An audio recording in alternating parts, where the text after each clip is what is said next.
Ward 243 है। यहाँ पे प्रत्याशी पति है आपके मिर्ज़ा मेहंदी रजा जी, आपका स्वागत है। शुक्रिया बहुत बहुत। आज हम आपके ही ऑफिस में आए हैं। आज रैली थी, सैलाब था, आपके साथ में भी काफ़ी भीड़ देखने को मिला। आज के बारे में आप क्या कहेंगे? आज के बारे में सिर्फ इतना ही कहूँगा कि जितनी भी रैलियाँ निकली हैं मुस्तफ़ाबाद वार्ड नंबर 243 में, चाहे वो किसी भी प्रत्याशी की हो, सब लोगों को पता है कि ख़रीद कर तो इंसान का जिस्म भी ख़रीदा जा सकता है, तो वोट की क्या कीमत है। लेकिन मैं मुस्तफ़ाबाद वार्ड नंबर 243 के लोगों से अपील कर रहा हूँ, अगर ख़रीद कर किसी रैली में ले जाना रैली कहलाता है, तो हमने जो रैली लगाई है शायद वो सबसे बड़ी रैलियों में से एक होगी। क्यों? वो इसलिए क्योंकि हमारी रैली के अंदर, CPIM की रैली के अंदर आज कॉमरेड वृंदा करात जो पॉलिट ब्यूरो मेंबर हैं, CPIM नेता हैं, गरीबों की मसीहा हैं, आज आएँ। ऐसी बात नहीं है, हमारे तो साथ थे जितने भी लोग थे, लोगों ने देखा और लोगों ने तारीफ़ करी। लोगों ने कहा वाकई आपकी रैली है, आप बेशक कम हो लेकिन आप हक पे हो। आप लोगों के पास, आप सिर्फ अपने वोट को लेकर चल रहे थे और जो बाकी लोग थे न जाने कहाँ से उन लोगों ने बुला रखे थे, मुस्तफ़ाबाद की जनता को बरगला रहे थे। तो मुस्तफ़ाबाद की जनता यही कह रही थी हम तो यहीं बैठे हैं, तो आ कौन रहे। तो हम ये बताना चाहते हैं तमाम लोगों से कि आप जब वोट देना जाएं तो ये सोच के जाएं कि 24 तारीख को दंगे हुए और 27 को वोट आई, 28 तारीख से आज तक 2.5 साल में किस इंसान ने क्या किया। हो सकता है बहुत से लोग मुझसे ना मिले हों। मेरा नाम मिर्ज़ा है, पूरा नाम मिर्ज़ा मेहंदी रज़ा है। मैं साकनी वाले भाई मोहम्मद, जिनका नाम फेमस है मेरे वालिद साहब का, मिर्ज़ा मोहम्मद हुसैन, मैं उनका फ़र्जंद हूँ मरहूम का। और मेरे वालिद हूँ, मैं हूँ या चचा हूँ, कोई भी हो, हम लोगों ने सोशल वर्किंग के लिए अपनी जान निछावर कर दी है, पूरी ज़िंदगी वक्फ कर दी है। तो मुस्तफ़ाबाद में एक मौका मिला, दिल्ली में एक मौका मिला। ये राष्ट्रीय पार्टी है, बहुत पुरानी पार्टी है, कोई छोटी मोटी पार्टी नहीं है। ये गरीबों, मज़दूरों, किसानों के हक़ की आवाज़ उठाती है। वार्ड 243 में भी कितने मोहल्ला क्लिनिक खुले हैं? कुछ विकास हुआ है यहाँ पे? यहाँ तो कुछ भी नहीं हुआ, आप खुद देख लीजिए, एक भी मोहल्ला क्लिनिक नहीं है। हमारे जो लोग हैं वो या तो वहाँ जाते हैं करदमपुरी या जाते हैं खजूरी, और कहीं नहीं। अच्छा, लेकिन वो विकास की घोषणाएं चल रही है मेडिकल पे। इसके अलावा एक क्वेश्चन और मेरे ध्यान में आया है, उड़ रही है, ये कह मेहंदी रजा है, वो जो है बैठ गए यार, उन्होंने किसी को समर्थन दे दिया। आखिर सच्चाई क्या है इस वाली बात में? कम्युनिस्ट पार्टी ऑफ इंडिया, मार्क्सवादी, ये गौर से सुन ले बाकी सारे लोग, वार्ड नंबर 243 के, ये वो पार्टी है जो ना कभी किसी के सामने झुकी थी, न झुकी है, न झुकेगी। क्योंकि कॉमरेड वृंदा करात, सीताराम येचुरी, प्रकाश करात, सुभाष नियाली और दीगर जितने भी हमारे कॉमरेड्स हैं, हमारे ये नेता हैं, उन्होंने हमें ऊंचा उठना सिखाया है। हम लोग एजुकेटेड हैं और जो लोग तालीम याफ्ता होते हैं वो सर नहीं झुकाते बल्कि सिर उठा के चलते हैं। इंशाल्लाह हम 9 लोग कैंडिडेट हैं मैदान में और कोई एक जीतेगा तो 8 से फाइट करेंगे। जिसके जो मुकद्दर में होगा वो तो ऊपर वाला देखेगा। CPIM गरीबों, मज़दूरों, किसानों की पार्टी है, ये कोई ख़रीद फ़रोख्त करने वाली पार्टी नहीं है। जब 27 तारीख को यहाँ आर्मी आ चुकी थी दिल्ली दंगों के बाद, तो हम लोगों ने जिस तरह से काम किया दंगा पीड़ितों के लिए, हमने जिस तरह से बेवाओं का, यतीमों का साथ दिया, वो सारी दुनिया को पता है। किस तरह से लॉकडाउन में हमने लोगों को राशन का मुहैया कराई, ये सबको पता है।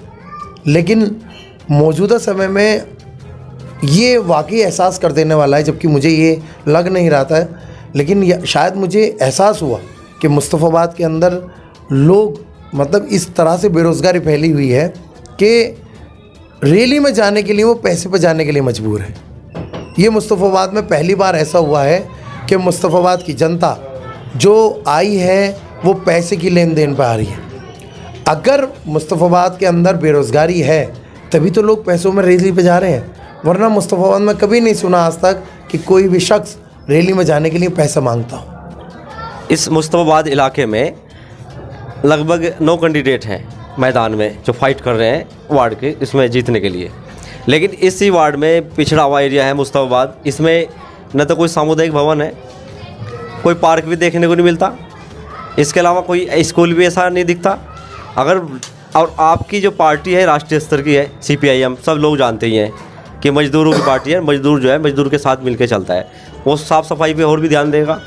तो इस बारे में आप क्या कहेंगे अगर आपको मौका मिल जाएगा? मैं माफ़ी चाहता हूँ, आपके चैनल के ज़रिए भी मैं आपको दिखा नहीं सकता हूँ, लेकिन हमारा पहला ही एजेंडे में जिन जिन लोगों के पास हमारा इश्तहार गया हुआ है, हमारा जो प्रोजेक्ट गया हुआ है, हमारी जो मांगे हैं वो गई हुई हैं, सबसे ऊपर आप पढ़िए, हमने सबसे पहले स्कूल को लिखा हुआ है, क्योंकि मुस्तफ़ाबाद का स्कूल का हालत बद से बदतर बदहाली पर है।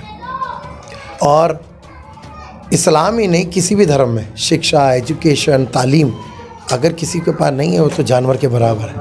अहम चीज़ भी है। दूसरा, हम डिस्पेंसरी लाने के लिए हम जी तोड़ मेहनत कर रहे हैं कि हम लोग दूसरे इलाकों में न जाकर अपने इलाकों में ही इस इलाज करा जाए, ख़ासकर महिलाओं को लेकर। तीसरा, जो लोग यहाँ गुर्बत में जी रहे हैं, उनकी बेटियाँ जो शादी के लिए बैठी हुई हैं, 25,000, 30,000, 50,000 रुपये मैरिज होम में लगा रहे हैं। अगर हम एक बारात घर बनाते, कम्युनिटी सेंटर बनाते, तो ना केवल हम छोटी मोटी पार्टीज़ बल्कि गरीबों की जो बच्चियाँ हैं वो कम पैसों के अंदर साइन करके, मतलब वहाँ पर प्रोग्राम कर वो विदा हो सकती हैं। एमसीडी जो है वो सेंट्रल गवर्नमेंट के अंडर में आती है और सेंट्रल में बीजेपी बैठी हुई है। बीजेपी ना सिर्फ एक भ्रष्ट हो चुकी है जो ना केवल दंगे करवाती है, बल्कि टोटल A to Z सब लोग जमाखोरी, पैसाखोरी और उनमें लगे हुए हैं। मोदी जी ने कहा था हम लोग विदेशों से पैसा लाएंगे, जबकि मौजूदा समय में अगर हम देखें तो उल्टा काला धन और 50 गुना इकट्ठा हो चुका है विदेशों में। आखिर वो इकट्ठा किसका हो रहा है? मोदी जी ने लाने को कहा था, भेजने को कहा था। दूसरी बात ये, हमारा निगम पार्षद कांग्रेस से था, उनको टिकट नहीं मिला तो वो निर्दलीय खड़े हैं आपस में। आप खुद भी जर्नलिस्ट हैं, अभी आप कह भी रहे थे शुरू में कि जिस तरह से धज्जियाँ उड़ा रखी है कानून की। 5 बजे ख़त्म है चुनाव प्रचार, 8 बजे तक चुनाव प्रचार चल रहा है, डीजे चल रहा है, ढोल बज रहे हैं, हुड़दंग बचा हुआ है। किस लिए? ये लोग मुस्तफ़ाबाद के विकास के लिए नहीं आए, अपनी मैं के लिए, अपनी अहम के लिए, अपने अहंकार के लिए लड़ रहे। हम लोग मैं के लिए, अहंकार के लिए नहीं लड़ रहे। हम लोगों ने लॉकडाउन में राशन के लिए, गरीबों की मदद करने के लिए, लेबर कार्ड, श्रम कार्ड और न जाने कितनी ऐसी चीज़ें हमने खुद फील्ड में रह के काम किए। अगर हम लोगों को इस तरह से करना होता तो हम इलेक्शन में नहीं आते। आखिर ऐसा क्या कमी है मुस्तफ़ाबाद के अंदर कि हम अपनी एजुकेशन छोड़ के, अपनी जॉब छोड़ के हम राजनीति पे उतर रहे हैं? ये सोचना चाहिए, नौजवानों को जानना चाहिए। ये हम लोग के कांग्रेस हो या आम आदमी हो या बीजेपी हो, हम लोग पार्टी बेस पे नहीं जाएं वोट देने। ये देखिए कि आपके साथ बुरे वक्त में कौन था, अगर बुरे वक्त में जो था तो आप उसको वोट दीजिए। बिल्कुल सही है। ये एक जो है कर्मठ जुझारू कार्यकर्ता CPIM का एक है, पढ़ा लिखा है, और पढ़ा लिखा होने के साथ इन्होंने जो बात बताई है इस पर भी ध्यान रखना चाहिए। जनता को देखना चाहिए कि वोट कहाँ दे। अभी हम मौजूद थे मिर्ज़ा मेहंदी रजा के ऑफिस में, प्रत्याशी पति के। धन्यवाद, आपसे मिलकर अच्छा लगा। आगे भी खबरें दिखाते रहेंगे आपको। बहुत बहुत शुक्रिया। और लोगों से ये अपील करना चाहता हूँ कि आप बैलेट नंबर और जो EVM मशीन है उसका पहला बटन दबाइए, अपने आने वाले कल को बेहतर बनाइए। एजुकेशन को लेकर, यानी तालीम को लेकर, बारात घर को लेकर और कम्युनिटी सेंटर को लेकर, डिस्पेंसरी को लेकर, साफ़ सफाई को लेकर छोड़ दीजिए ये राजनीति। सिवाय मुस्तफ़ाबाद की बर्बादी के अलावा कुछ नहीं है। यकीन मानिए कुछ नहीं है। मुस्तफ़ाबाद बर्बादी के कगार पर खड़ा हुआ है। इसको बचाइए। आप लोगों से मैं इल्तिजा करता हूँ, गुहार लगाता हूँ, बराए मेहरबानी मुस्तफ़ाबाद को बर्बादी से बचाइए। और आप बैलेट नंबर EVM के पहले बटन पे आप बटन दबाइए और उसके बाद अपने मुस्तफ़ाबाद का विकास करिए। शुक्रिया।